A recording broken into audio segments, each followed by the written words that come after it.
Hello, everyone. I am Shaurya Thapa, and this is the Borrowing Tape podcast Behind the Lens. Today, I'm joined with the very promising Nigerian British filmmaker Akinola Davies Jr., who is the director behind the moving family drama My Father's Shadow.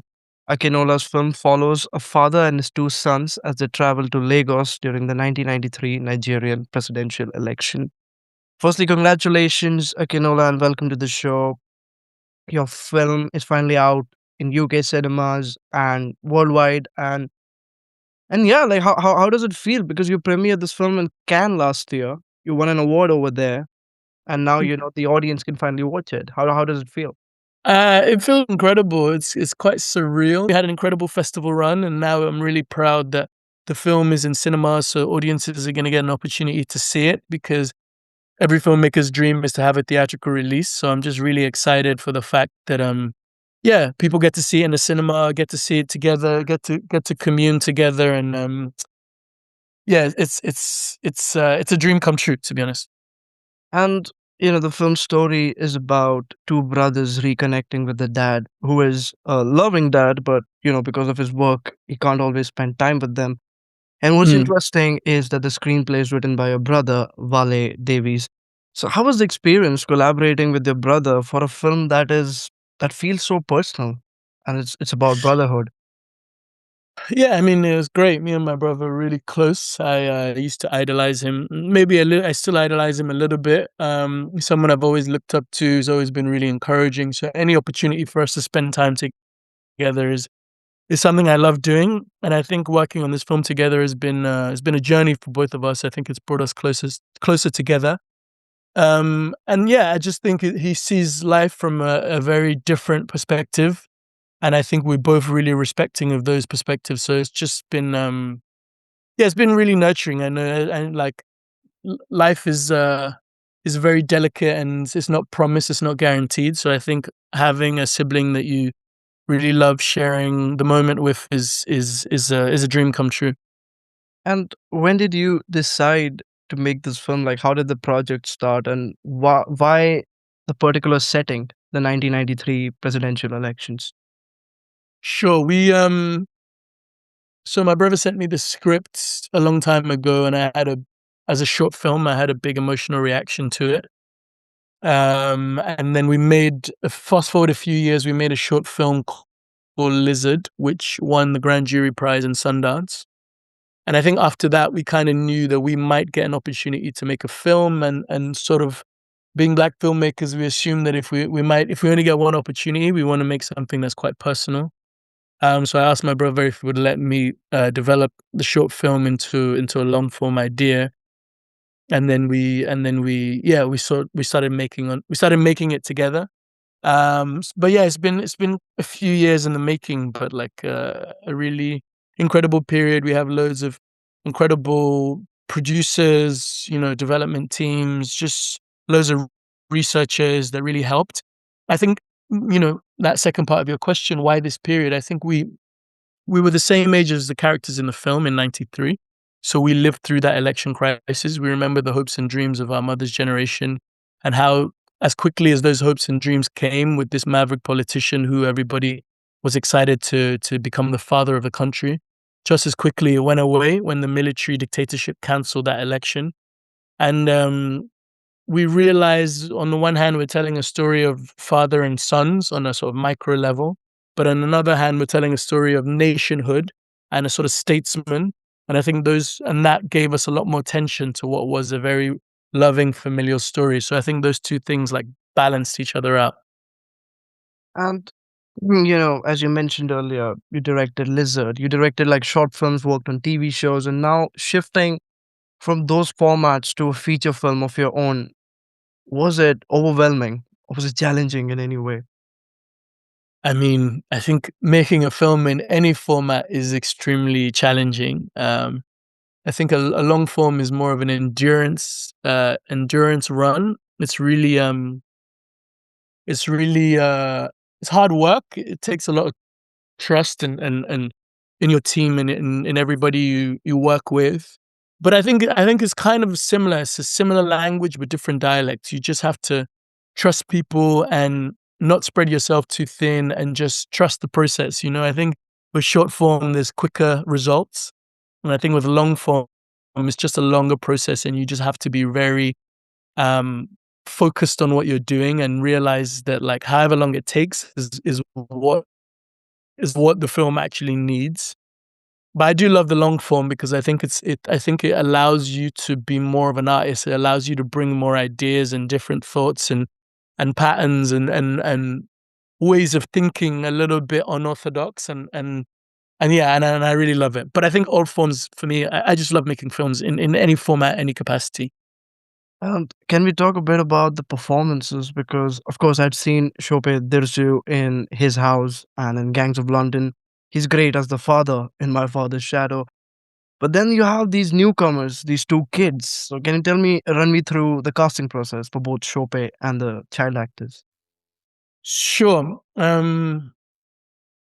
For Shockbay, it was we made a list of actors we wanted to see, and they needed to be a certain criteria and profile, maybe a bit younger, a bit less well known, a bit sort of having a bit of a physical stature, but also being able to play like a soft, vulnerable dad. And I think the moment we saw Shockbay, I think we were all in agreement.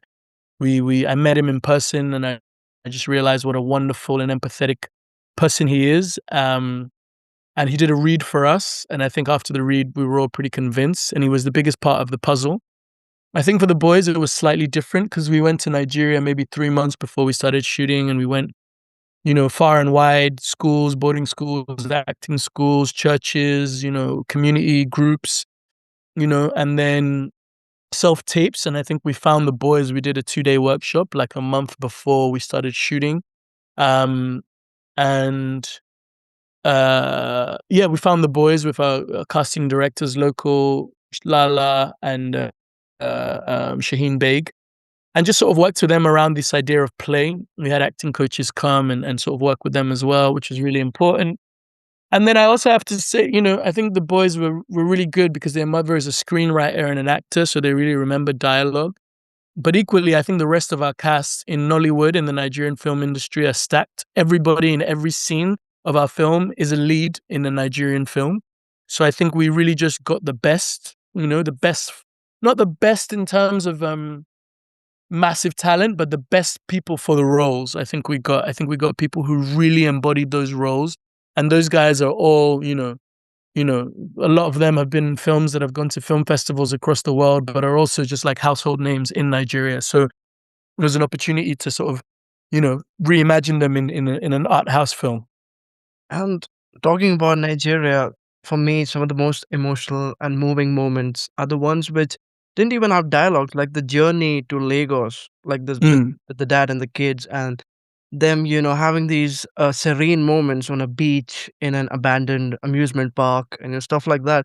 Now, I'll be honest, for a non-Nigerian like me, the image of Lagos that is fed to me, the stereotypical image is that, oh, it's a big bustling city with a lot of traffic. And I mean, your film does capture that hustling, mm. bustling nature as well. But there's also this serene, this picturesque side of Lagos. So can you just like run me through your filming experience in Lagos and the rest of Nigerian Sh- location?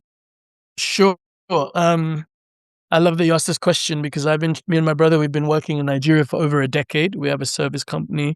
And the reason why we started this service company is to return a certain level of dignity and hope to the people who work in Nigeria, to encourage them to see themselves as artists, to encourage them to have ownership in the work they're creating. So I think for us, working with local communities and not shutting them out, um, pouring into Nigeria and not extracting from it, really gave us a lot of access in the way we could shoot and photograph Lagos as a character, because I think it's a it's a very unique place. It can be calm one moment and completely chaotic the next moment, and I think it was really important for us to capture this. I think yeah, I think it was just really important. I have a very romantic view of Lagos, and I think even though it is fast and bustling, the people are always the most important resource anywhere. And I think it was really important for us to show the people, show their faces, show them with a certain level of dignity, and also just show that even and try and move away from stereotypical portrayals of Nigeria and Lagos and move to something that humanized a lot of what it means to be from Lagos and or Nigerian, basically. And I think, yeah, we were really intentional about that, and also showing it from a child's perspective, leaning into nature and animals and creatures and the sort of supernatural aspects. I think were things we really were intentional about trying to capture. Also, I think shooting on 16 millimeter was an important process for us because it allowed us as a crew to be a lot more tactile and spend more time with each other and how we wanted to be and enjoy what we were doing. But even more importantly, I think that it's really important to show Nigeria, to show the cast and the crew their work, and Nigeria and Lagos on the most beautiful format, because I think we really deserve it. And I think for the rest of the world to see what Lagos is really like on the most beautiful format. And as you said, as you have previously also said that My Father's Shadow is very much a Nollywood film as any other Mhm. Nigerian film. Like it might be from the art house strand of Nollywood, but it still is Yes. Nollywood. And Yes. when the film premiered last year at Cannes, it was the first Nigerian film, I believe, to be a part of the festival's official selection. Correct. I'm sure that moment would have made you feel some sense of pride, but also it begs the question. I don't know if you had the question that why did it take so long for a global stage or global film festival like Cannes to recognize Nigerian cinema now? And so my question is like, with these global awards or these Western film festivals, what do you think are the challenges when it comes to them representing cinema from Nigeria and the rest of Africa? Um, Good question. I mean, I think film inherently is about international collaborations. I think that's where I start. That's the strength of our film, the fact that we're British Nigerian film. I think we are part of we are Nollywood. We are part of the Nollywood family tree in the art house section. But I would also say that I think it's that international collaboration that's really like catapulted our film to where it is. I think film festivals, there have been Nollywood films have won at Sundance, before us. Mami Wata won at Sundance. Amo Fair premiered in Berlinale. It premiered in at Sundance. It won at Black Star in America. All the Colors in the World Between Black and White premiered in Berlinale. Um, so I do think Nigerian films have been creating more of a relationship with film festivals. But I think the more international collaborations there are, the more likely you are to get people to see your film and be quite invested. I think Nollywood's incredible, but I think Nollywood tries to serve Nigeria first and foremost.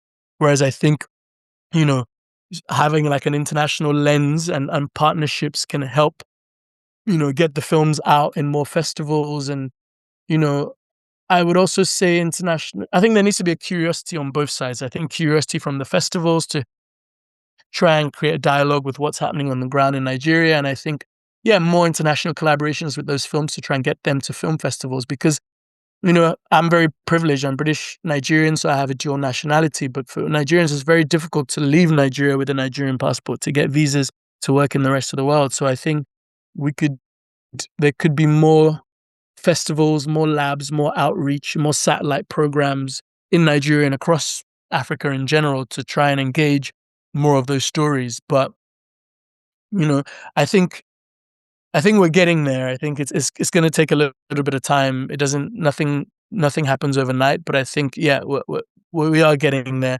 You never want to be the first for anything, but I think I'm happy to for our film to be an ambassador in that light and also shine a light on the amount of talent that's coming out of Nigeria.